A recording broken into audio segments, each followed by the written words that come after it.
Era um fim de tarde abafado no interior de São Braulino, uma vila cercada por montanhas e esquecida por mapas atualizados, onde o tempo parecia ter desacelerado de propósito. Os últimos raios do sol tingiam de laranja as folhas do milharal, que se estendia até onde a vista cansava, como um tapete vivo e ondulante. No alto de um pequeno morro, o velho fazendeiro Adélcio Barbosa observava o campo com um olhar orgulhoso. Era sua hora preferida do dia. Quando os corvos se recolhiam, os grilos ensaiavam a primeira orquestra da noite e o cheiro da terra quente subia, carregando consigo os segredos enterrados de gerações. Mas naquela tarde havia algo fora do compasso habitual. O som dos sinos da capela não ecoou às 6. O vento soprou na direção contrária, e os bois do pasto mugiram todos ao mesmo tempo, como se tivessem sentido um chamado que os humanos ainda não haviam percebido. Adélcio, homem de mãos calejadas e fé silenciosa, se virou com esforço e começou a caminhar de volta à sede da fazenda, apoiado no cajado talhado à mão. Seu passo arrastado e cansado refletia o peso de alguém que carregava mais do que os anos. Carregava pactos. Quando atravessou a porteira de madeira, encontrou o filho mais velho, André, com olhos vermelhos, segurando um envelope suado nas mãos. "É de lá. Chegou hoje", murmurou, entregando ao pai o papel amarelado com o selo do círculo. O velho leu em silêncio. Depois respirou fundo. "É tempo." Essas duas palavras foram suficientes para colocar tudo em movimento. O gado foi recolhido, os lampiões acesos, a família reunida em volta da mesa, onde uma única vela tremeluzia sob um crucifixo gasto. Ninguém disse uma palavra. Era um ritual que já acontecia havia 100 anos, um ritual que nunca podia ser interrompido. Naquela mesma noite, quando a lua cheia tomou o céu e as cigarras silenciaram de repente, Adélcio vestiu a túnica escura guardada a 7 chaves no fundo de um baú. Caminhou até o centro do milharal, onde um círculo de pedras delimitava um espaço sagrado. Ali, ajoelhou-se diante do espantalho que usava seu próprio chapéu de palha. A figura imóvel parecia observá-lo com olhos ocos de pano velho. Adélcio começou a cantar num idioma que aprendera com o avô, e que só era usado nas noites de pagamento. O chão ao seu redor pareceu respirar. As folhas se agitaram mesmo sem vento. E então, ele retirou do bolso um pedaço de carne, ainda quente, envolto em um lenço bordado com o nome da família. Enterrou-o no centro do círculo e recitou as últimas palavras. Quando terminou, um suspiro subterrâneo percorreu o milharal, como se a terra tivesse engolido algo com satisfação. No dia seguinte, os moradores acordaram com a notícia. Adélcio fora encontrado morto no quarto, com os olhos virados e o corpo coberto por raízes que haviam brotado do chão de madeira. Na plantação, o milho crescia 2 vezes mais alto do que o esperado, dourado como ouro e perfeitamente alinhado. A colheita seria a melhor da década. E ninguém, absolutamente ninguém, ousou questionar o preço disso. Era uma manhã nublada, quando o carro alugado de Lucas Moreira serpenteava pelas estradas de terra que cortavam o sertão mineiro, engolindo poeira e quilômetros. No banco do passageiro, um caderno de anotações com capas gastas descansava sobre uma pilha de relatórios agrícolas. Lucas, 29 anos, bacharel em agronomia pela Universidade Federal de Viçosa, vinha para São Braulino em nome de um projeto universitário que investigava métodos tradicionais de cultivo sustentável. Ou pelo menos era isso que ele dizia para si mesmo. A verdade é que, após perder o pai para um câncer fulminante e romper um noivado sem aviso prévio, Lucas queria se esconder do mundo por um tempo. E São Braulino, uma vila que mal aparecia no Google Maps, parecia o lugar perfeito para isso. Ao cruzar o antigo arco de madeira com os dizeres São Braulino, terra de gente de fé, ele sentiu o ar pesar de forma estranha, como se a própria atmosfera atestasse quem entrava. As casas de taipa e madeira se misturavam a telhados de zinco, e o silêncio era quase litúrgico. Nenhum cachorro latia, nenhum rádio tocava, apenas o som dos pneus afundando na terra molhada. No pequeno centro da vila, 3 idosos o observavam do alpendre de uma venda, paralisados como estátuas de sal. Lucas acenou sem resposta. Ali o tempo não passava. Ele apenas se repetia.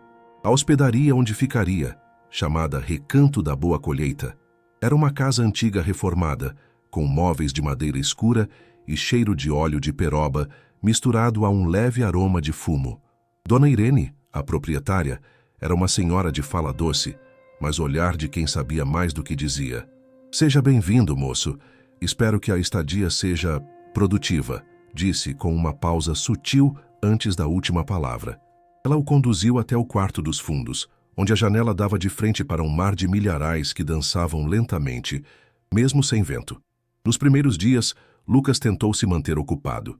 Visitou algumas propriedades rurais, fez anotações, tirou fotos, mas notou padrões que destoavam do senso comum. As plantações não seguiam nenhum método moderno de cultivo.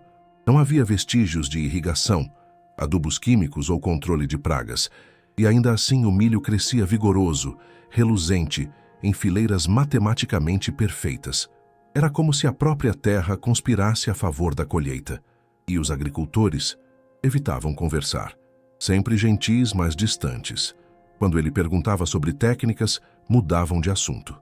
Quando mencionava os registros que consultara, de secas prolongadas nas regiões vizinhas, riam nervosamente e diziam: "Aqui a terra é boa." Sempre foi. É um dom. Numa dessas visitas conheceu Pus Seu Otacílio, o fazendeiro mais antigo e influente da região. Um homem alto, com voz firme e olhos claros demais para sua pele curtida de sol. Ele o recebeu com hospitalidade seca, como quem examina um animal novo no curral. "Veio estudar a terra, foi? Pois saiba que a terra aqui tem vontade própria. Quem ouve, colhe. Quem duvida, se perde." Lucas sorriu desconcertado, tentando levar a frase como metáfora. Mas o olhar de Otacílio não piscava. Era como se o avisasse sem palavras. Na noite daquele mesmo dia, Lucas decidiu caminhar pelos arredores. O céu sem estrelas parecia empurrar o breu contra o chão. Ao longe, os milharais sussurravam entre si, como se carregassem vozes presas entre folhas. Um arrepio gelado percorreu sua espinha. Ele se virou para voltar, mas antes que alcançasse a estrada de terra, escutou um som abafado, uma risada, ou talvez um choro, vindo do interior da plantação. Paralisado, pensou em entrar, mas então viu uma figura no limite da plantação, imóvel, esguia, com um chapéu de palha, um espantalho. Só que segundos antes, aquilo não estava ali. Assustado, Lucas recuou e decidiu não mencionar o episódio no dia seguinte. Mas a partir dali tudo mudaria, porque em São Braulino ninguém é apenas um visitante. A terra silenciosa e viva decide quem entra, e principalmente quem nunca mais vai sair. Ao longo das primeiras semanas, Lucas se aprofundou em suas observações técnicas e experimentais. Era impossível ignorar os resultados absurdamente positivos das colheitas de São Braulino. Mesmo com uma estiagem prolongada em boa parte do estado, a vila exibia uma produtividade fora de qualquer padrão estatístico. O milho era alto, denso, vibrante, com espigas que transbordavam grãos dourados e uniformes. Nenhum sinal de broca, ferrugem ou mofo. Nenhum ataque de insetos. Até mesmo a presença de pássaros parecia controlada, como se algo invisível os afastasse da plantação. Em qualquer outro lugar, esses fenômenos seriam atribuídos à sorte, engenharia genética ou avanço tecnológico. Mas ali era algo diferente, algo ancestral, algo que parecia observar de volta. Lucas começou a registrar os detalhes com precisão obsessiva. Medidas das plantas, umidade do solo, pH da água, incidência solar. Tudo normal, tudo perfeito demais. Durante uma visita à fazenda de seu Otacílio, notou um detalhe curioso. As sementes usadas ali não vinham de nenhum fornecedor conhecido. Eram guardadas em sacos de estopa, amarrados com cipós, armazenadas em uma sala escura e úmida, cheirando a incenso e terra molhada.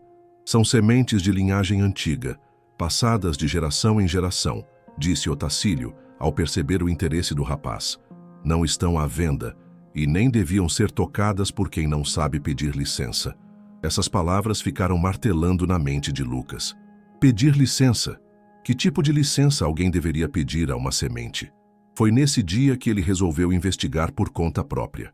Passou a caminhar à noite pelos limites das propriedades, fotografando discretamente os milharais, analisando as plantações ao luar. Em uma dessas noites, Tropeçou em algo enterrado parcialmente entre as fileiras de milho. Era uma pedra esculpida com símbolos que lembravam runas antigas, com um buraco no centro, como se fosse usada em algum tipo de ritual. Ao redor dela, a terra parecia mais escura, mais viva. Lucas retirou a pedra com as mãos e sentiu uma pontada súbita no estômago, uma vertigem. O som ao redor silenciou. O próprio milho parou de se mover. Ele recuou, assustado, e decidiu levar a pedra escondida para o quarto da hospedaria, mas naquela noite não conseguiu dormir. A vela no criado mudo tremeluzia como se estivesse em ventania, mesmo com as janelas fechadas. E foi então que os sons começaram. Sussurros vindos de fora, vozes incompreensíveis, um canto arrastado que parecia entoado por várias bocas ao mesmo tempo. Quando finalmente adormeceu, sonhou com uma plantação infinita, onde cada espantalho era uma pessoa com os olhos arrancados e a boca costurada com fios de milho. No centro do milharal, uma figura encapuzada o observava, e em sua mão segurava a pedra que ele havia retirado da terra. Na manhã seguinte, tentou confrontar Dona Irene sobre os eventos estranhos. Ela apenas disse, com a voz baixa e os olhos fixos na xícara de café: "Tem coisa que é melhor deixar enterrada, seu Lucas. Se mexer, a terra cobra." Ele forçou um sorriso, mas por dentro já sabia que havia passado do ponto de retorno. Seus registros começaram a apresentar ruídos.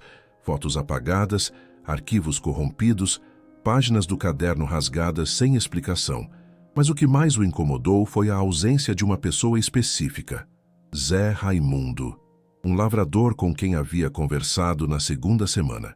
O homem lhe dissera, num raro momento de desabafo etílico, que a terra aqui não é só fértil, ela tem fome. 3 dias depois, Zé Raimundo sumiu.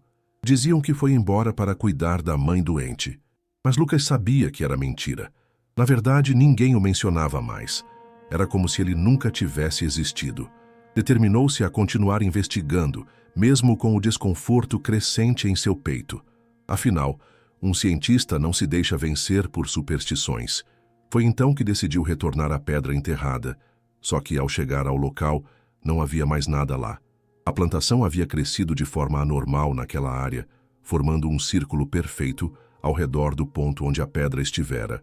No centro, havia agora um espantalho novo com a mesma camisa listrada que Zé Raimundo usava no dia em que Lucas o viu pela última vez. O milho continuava crescendo, forte, dourado, faminto. As noites em São Braulino tornaram-se uma tortura para Lucas. Não era mais apenas a inquietação de um forasteiro em terras estranhas. Agora havia algo mais profundo, mais visceral. Era como se a própria terra o observasse, como se o solo sob seus pés respirasse com um ritmo próprio, um ritmo antigo, ritualístico, vivo. As plantas pareciam se inclinar levemente em sua direção quando ele passava, e os grãos de milho, outrora inofensivos, agora soavam como olhos, inúmeros olhos dourados a espreitá-lo. Quando a escuridão caía, ele ouvia os sussurros. No começo pensou que fosse o vento, mas logo percebeu que o som vinha de baixo, não de cima, da terra. Vozes abafadas, como se dezenas de bocas tentassem falar através do solo. Certo dia, decidiu investigar uma área que sempre lhe parecera errada. Um trecho do milharal na fazenda de seu Otacílio, que, curiosamente, nenhum trabalhador tocava. Era um espaço delimitado por 3 grandes pedras negras cobertas de musgo, formando uma meia-lua. Os milhos ali eram maiores, mas seus talos pareciam contorcidos, como braços tentando emergir. No centro, ele viu algo inesperado. Um buraco coberto por uma tampa de madeira antiga, cravejada de símbolos talhados à faca. Uma corda puída saía de dentro do buraco, como se algo ou alguém tivesse sido puxado ou mantido lá. Lucas se ajoelhou, hesitante. Colocou o ouvido contra a madeira e ouviu, claramente, 3 palavras. Em português, num sussurro tão fino quanto uma lâmina cortando papel. Nós ainda estamos. Pulou para trás, engasgando com o próprio fôlego. Suas mãos tremiam e a boca secou instantaneamente. Quis correr, fugir, mas quando se virou, viu que alguém o observava ao longe. Uma mulher idosa, de véu preto no rosto imóvel entre os milhos, segurando uma foice. Ao piscar, ela desapareceu. Não havia trilhas, pegadas, nem indícios de sua presença. Apenas um silêncio ainda mais denso do que antes. Naquela noite, Lucas foi tomado por um pesadelo tão vívido que acordou com o travesseiro encharcado de suor e sangue seco saindo de seus ouvidos. No sonho, ele estava enterrado até o pescoço no meio do milharal, enquanto figuras encapuzadas entoavam cânticos ao redor. O solo pulsava abaixo dele. Do seu lado, um rosto conhecido, Zé Raimundo. O fitava com olhos completamente brancos, murmurando a mesma frase repetidamente. Ela quer que você veja. No dia seguinte, Lucas resolveu cavar. Voltou ao local onde ouvira as vozes e removeu a tampa com um pé de cabra roubado da hospedaria. O fedor que escapou do buraco era impossível de descrever. Um misto de mofo, podridão e ferro velho. Com uma lanterna trêmula, desceu os degraus estreitos que levavam a uma espécie de porão subterrâneo esculpido na rocha. As paredes eram cobertas por raízes pulsantes, e em cada canto, pequenas figuras feitas de palha e ossos estavam penduradas como amuletos. No centro da sala, sobre um altar de pedra, repousava um diário velho, com capa de couro marcado por garras. Na primeira página, escrita com tinta vermelha, uma dedicatória: ao filho da terra que um dia verá. As páginas seguintes relatavam rituais praticados há mais de 100 anos. Rituais de sangue, de fertilidade, de oferenda. Contavam a origem do coração do milharal, um ser ou entidade que habita o solo, adormecido mas faminto. A cada 7 luas, o sangue de um tolo que ousa ouvir deve ser derramado para renovar a colheita. O diário descrevia a transformação da vila. Antes um vilarejo pobre, assolado por pragas, depois um paraíso agrícola. Mas a colheita vinha com um preço. Sempre com um preço. Lucas saiu do buraco mais pálido do que entrou. Tentou contar a dona Irene, que fechou a cara. Não devia ter mexido, moço, agora você pertence. E naquela mesma noite, enquanto o milharal dançava ao vento inexistente, ele ouviu novamente as vozes, agora mais próximas, mais nítidas, chamando seu nome. Lucas passou os dias seguintes em estado de vigília. Dormia pouco com as luzes acesas e o crucifixo de dona Irene preso ao peito, um gesto de desespero mais do que de fé. Já não era mais o jovem racional e cético que havia chegado em São Braulino. O solo havia lhe falado. As paredes da terra haviam lhe mostrado segredos que não podiam ser desvistos. Ele andava pelas ruas da vila como um fantasma, observando os rostos dos moradores, que agora pareciam mascarados, com sorrisos forçados e olhos vazios. A cada noite, os sussurros aumentavam. A cada amanhecer, os espantalhos nas plantações pareciam ter se movido um pouco mais. Um deles, o mais próximo da estrada, agora tinha um lenço no pescoço. O mesmo lenço que Lucas vira pendurado no quarto de Zé Raimundo. Na sexta-feira da 3ª semana, uma carta escorregou por baixo da porta do seu quarto. Um papel grosso, envelhecido, com uma única frase: venha ver o que sustenta nossa fartura. No verso, um desenho rudimentar de uma espiga sangrando e um mapa desenhado à mão. Era um convite, ou uma convocação. Contra todo bom senso, Lucas decidiu seguir as instruções. Talvez fosse a única chance de entender por completo o que estava se passando ali, ou de escapar. Pegou a lanterna, um canivete, e enfiou o diário antigo dentro da mochila. Partiu ao anoitecer, quando a vila se calava em um silêncio antinatural, como se todos ali estivessem à espera do que viria. O caminho o levou até uma clareira oculta no centro do milharal, um local que não constava em nenhum mapa, nem poderia. As plantas pareciam mais densas ao redor, formando um corredor vivo que se fechava atrás dele à medida que avançava. E então, ao sair da última linha de milhos, viu um círculo de tochas acesas, iluminando uma clareira coberta de terra batida, onde cerca de 30 pessoas em túnicas escuras formavam um anel ao redor de um altar de pedra. No centro, uma mulher ajoelhada, com olhos vendados e mãos amarradas atrás das costas. Ela murmurava preces, ou talvez lamentos. Lucas ficou paralisado, escondido entre as folhas, incapaz de decidir se fugia ou observava. Até que uma voz conhecida ecoou pelo espaço. Ele está aqui. Era seu Otacílio. Estava no centro do círculo, sem túnica, vestindo apenas calça de brim e camisa branca, como um sacerdote rural. Seu rosto não demonstrava surpresa. Era como se já soubesse que Lucas viria. Com um gesto, mandou que o trouxessem.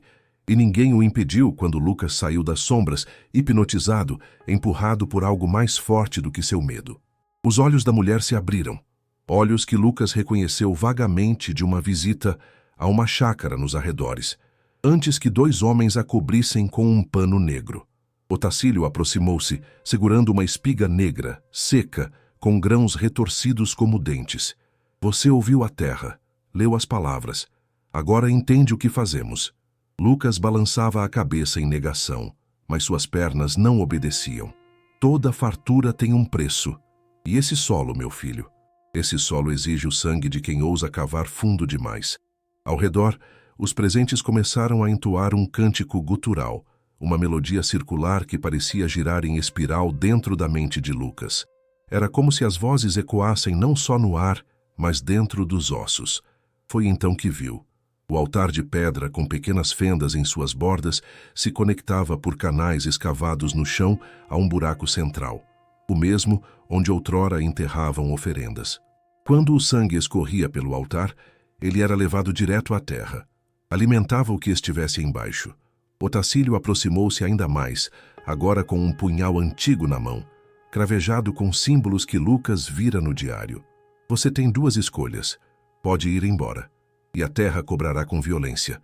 Ou pode ficar, aprender e servir. Lucas fechou os olhos. Por um instante, tudo silenciou. E então, gritos. Gritos e caos. Do alto, uma luz ofuscante cortou as nuvens. Um raio atingiu uma das tochas. A terra tremeu. Um cheiro de enxofre e carne queimada tomou o ar. Alguém caiu. Outro correu. A mulher aproveitou para fugir. E Lucas, movido por puro instinto, agarrou o punhal de Otacílio e correu em direção à mata.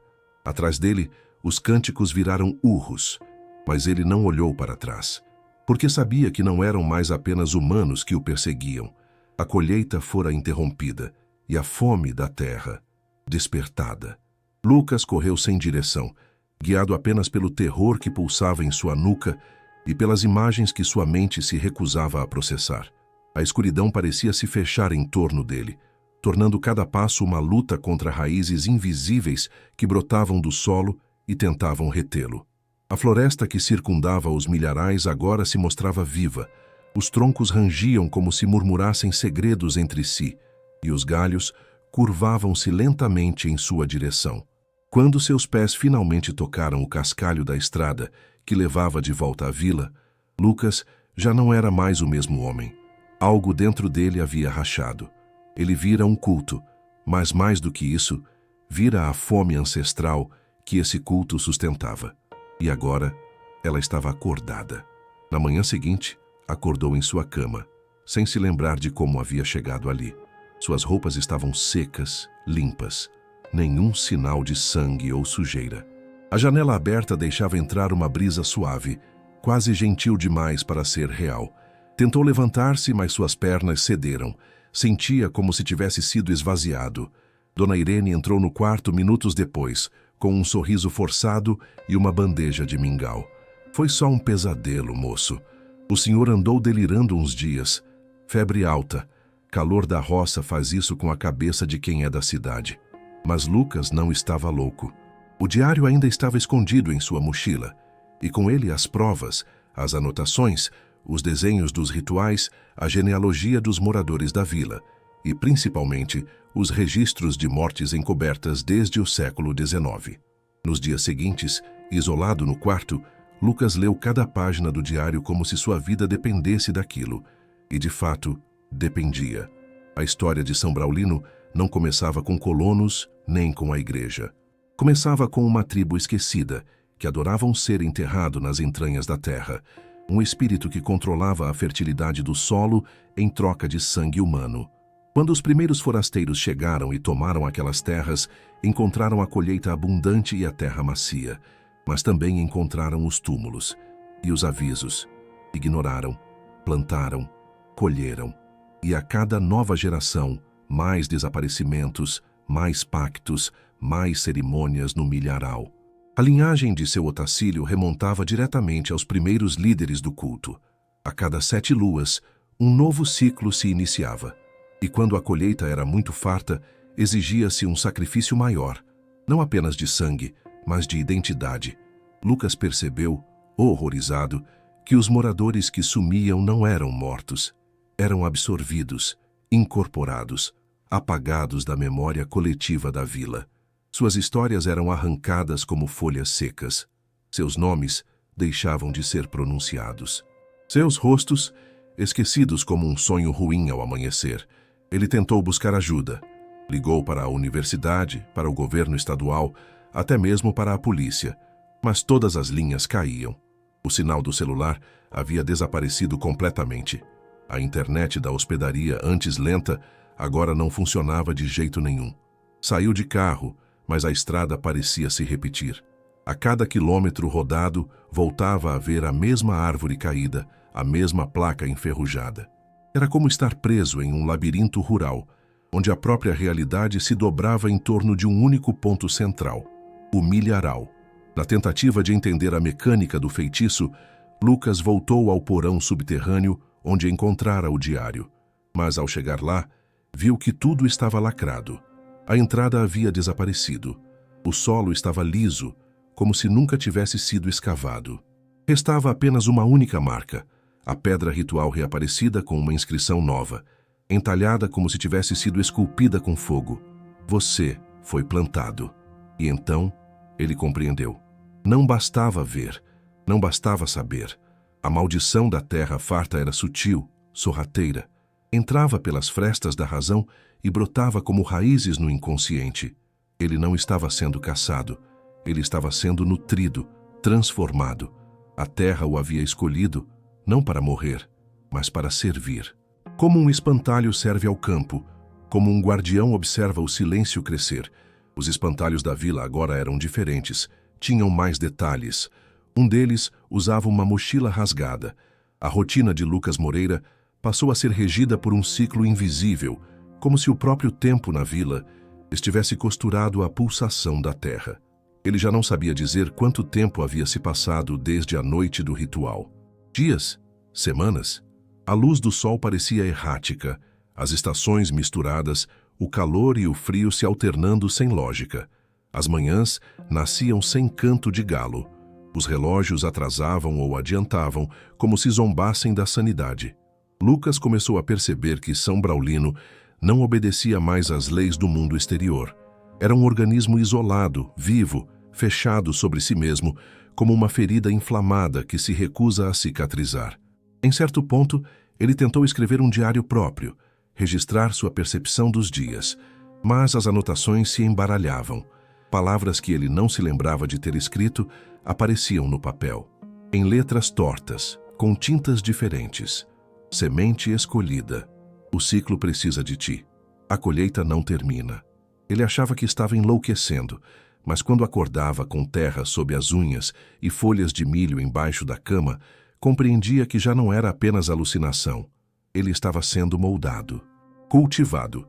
Em uma madrugada chuvosa, decidiu escapar. Fugir a pé com uma lanterna e o diário embrulhado em plástico. Mas a vila parecia dobrar-se em si. As casas se repetiam. As árvores giravam. Ele voltou ao ponto de partida 3 vezes, mesmo tomando caminhos diferentes. Quando tentou sair pelo pasto da antiga fazenda abandonada, encontrou algo que paralisou seu coração. Um espantalho novo, alto, com braços longos demais, roupas ainda úmidas de sangue e olhos humanos. Os olhos eram verdes. Os dele. O espantalho tinha o seu rosto. Lucas desmaiou. Acordou horas depois na varanda da hospedaria. Dona Irene lhe ofereceu um chá de arruda e apenas disse: "Não se sai daqui sem antes colher o que se plantou." Compreendendo que a fuga não era mais possível, Lucas decidiu estudar. Não para escapar, mas para entender.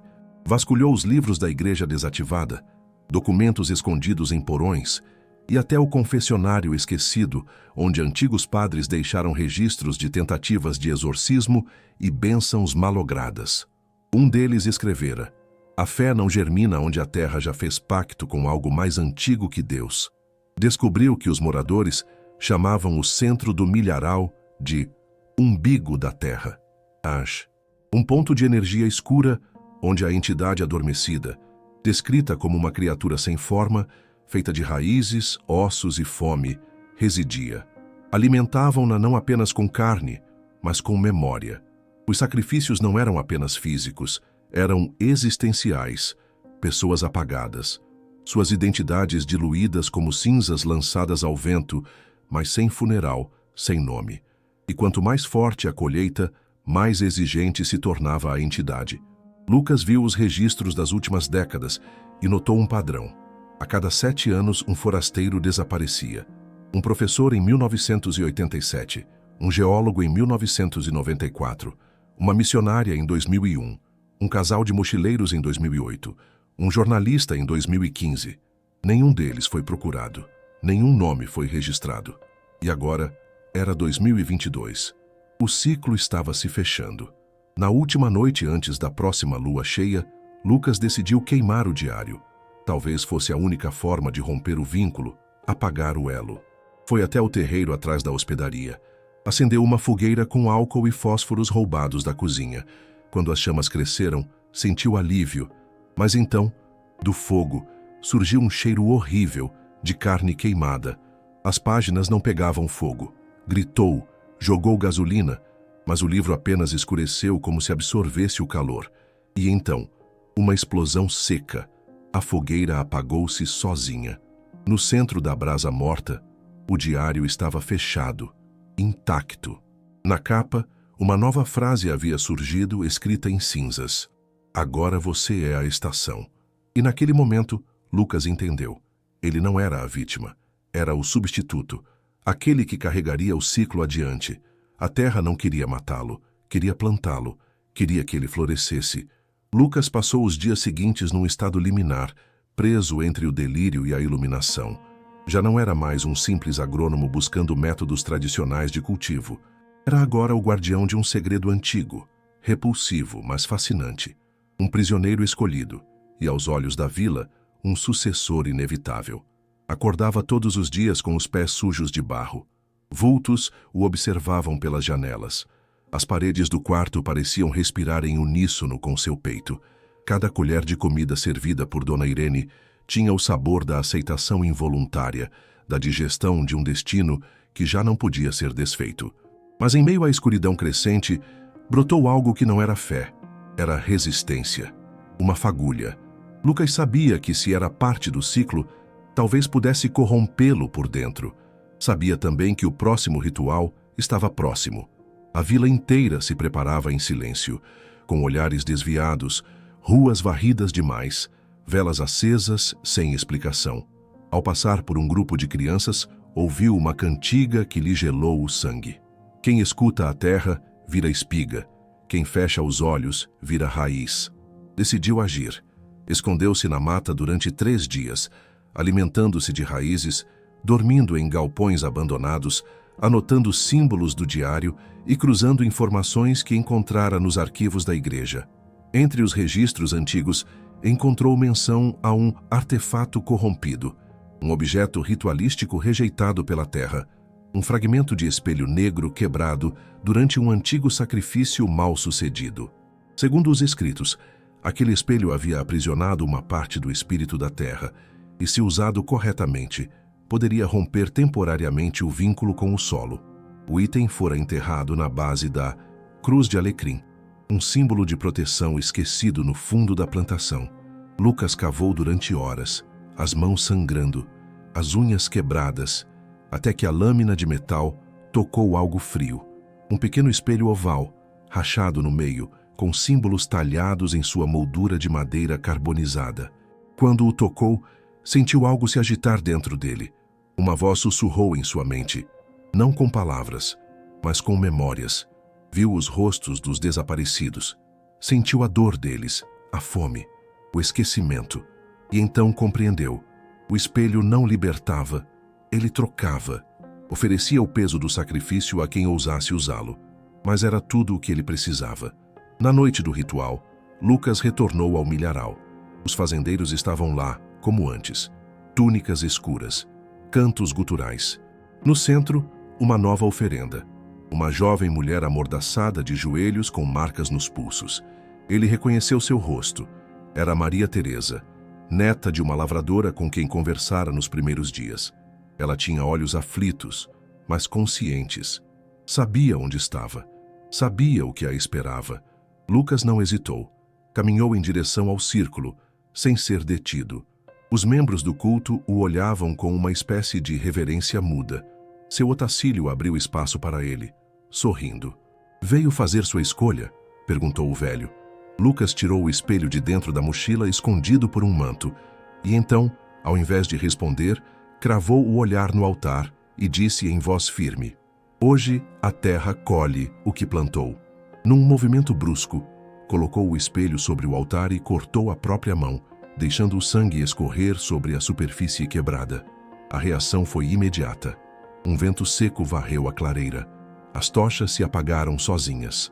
Um tremor percorreu o chão como se a terra estivesse gritando. O espelho brilhou em vermelho, e então rachou ainda mais, até se desfazer em cinzas. Os membros do culto recuaram em pânico. Alguns começaram a gritar.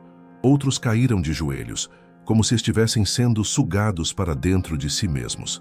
Do chão, começaram a emergir raízes retorcidas como serpentes que se enrolavam nas pernas dos presentes. Seu Otacílio tentou fugir, mas foi agarrado por gavinhas que brotaram sob seus pés. A terra o engoliu lentamente, arrastando-o para o centro do milharal, onde a coroa de espantalhos girava em êxtase macabro. Lucas correu até Maria Teresa, cortou suas amarras e a puxou para fora do círculo. Atrás deles, a terra se abria em rachaduras, como se digerisse os próprios filhos. Não havia mais cânticos, não havia mais culto, só gemidos. E a terra, faminta, recebendo sua própria colheita. Quando amanheceu, a vila estava muda. As plantações haviam murchado, as casas estavam vazias. Não havia rastro de nenhum dos antigos moradores. Lucas e Maria caminharam em silêncio até a estrada. E pela primeira vez desde que chegara, ela levava para fora. Mas algo ainda pulsava no ar.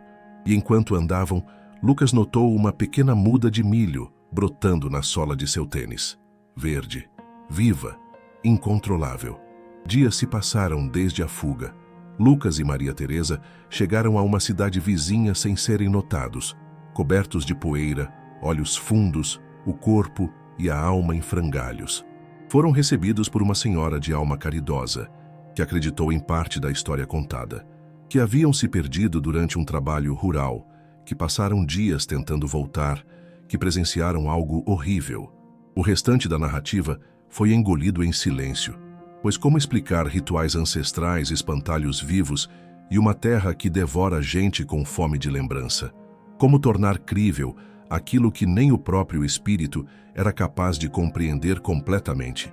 Maria foi acolhida por parentes distantes. Lucas, por sua vez, seguiu para Belo Horizonte. Passou a dormir em quartos baratos de hotel, sem nunca se fixar no mesmo endereço por mais de uma semana. Começou a sentir coisas pequenas no início. Plantas que brotavam no vão das janelas onde ele passava.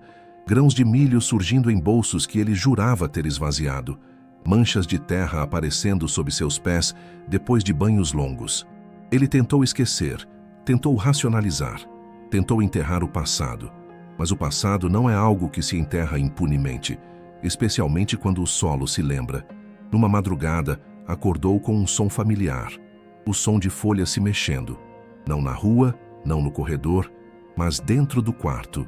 Levantou-se trêmulo e viu uma espiga de milho crescendo do carpete, estourando o tecido sintético como uma semente faminta por luz. Ao redor dela, pequenas raízes se espalhavam como dedos, avançando em sua direção. Tentou fugir, mas seus pés estavam presos. Olhou para baixo e viu que seus tornozelos estavam envoltos por cipós finos, como se a própria terra o estivesse reconhecendo, reclamando o que era dela. Ele caiu, gritando, puxando as plantas com as mãos. Sangue e barro, barro e sangue. Escapou daquela pensão aos trancos, sem sapatos, aos berros, e nunca mais voltou. As pessoas diziam que ele tinha surtado, mas ele sabia a verdade. O ciclo não havia sido quebrado, apenas se transformara. A terra, não o matara, porque o havia escolhido. Ele era agora parte do novo pacto, aquele que carrega o ciclo, a estação que anda, o solo que respira em forma de homem. Foi então que começou a ter lapsos. Sumia por horas. Acordava em cidades diferentes, com lembranças fragmentadas de caminhadas por trilhas rurais, de encontros com agricultores curiosos, de doações de sementes tradicionais, aquelas mesmas, douradas demais. Às vezes sonhava com Zé Raimundo, agora com o rosto de espantalho, sussurrando palavras que acordavam ele suando frio. Sonhava com seu Otacílio, debaixo da terra, sorrindo, e com os cânticos. Sempre os cânticos. Um dia, acordou no banco de uma praça do interior de Goiás, com um envelope em suas mãos. Dentro, uma única folha dobrada, com o desenho da cruz de alecrim, o símbolo da proteção original que um dia tentara impedir a maldição, e uma única frase: plantei, como você mandou. A colheita foi boa. Lucas entendeu. Sem nunca ter voltado fisicamente a São Braulino, ele havia espalhado suas raízes, levado sementes, iniciado um novo ciclo em outras terras. Ele era agora o elo, o portador. Não precisava mais do altar. Ele era o altar. E o solo satisfeito apenas cochilava, por enquanto. Naquela mesma noite, enquanto dormia sob um céu nublado, um grupo de agricultores em uma cidadezinha do sul do país celebrava uma colheita milagrosa. Grãos abundantes, solo fértil, nenhum esforço. Apenas uma promessa feita a um estranho que lhes deixara um saco de sementes com um símbolo marcado em fogo. Ao longe, um espantalho novo havia sido erguido, com a pele ainda fresca. O tempo passou. Mas como medir o tempo quando ele se curva diante da vontade da terra? Quando as estações deixam de obedecer o calendário e passam a seguir os caprichos de algo que dorme sob os campos, esperando o momento certo para germinar de novo. A história de São Braulino desapareceu como se nunca tivesse existido. Os registros foram apagados, as estradas cobertas pelo mato. O nome da vila deixou de constar nos mapas.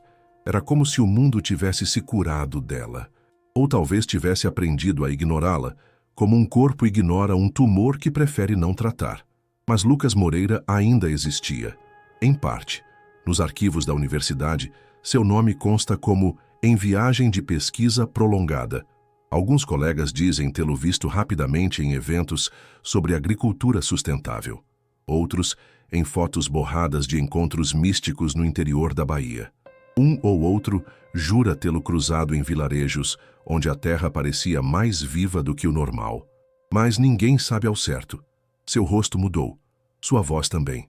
O que restou dele são rastros e sementes, pequenos envelopes entregues a famílias humildes, sempre acompanhados por uma frase escrita à mão, com caligrafia simples: plante com fé e colha com silêncio. Em cada lugar onde as sementes brotaram, colheitas milagrosas surgiram.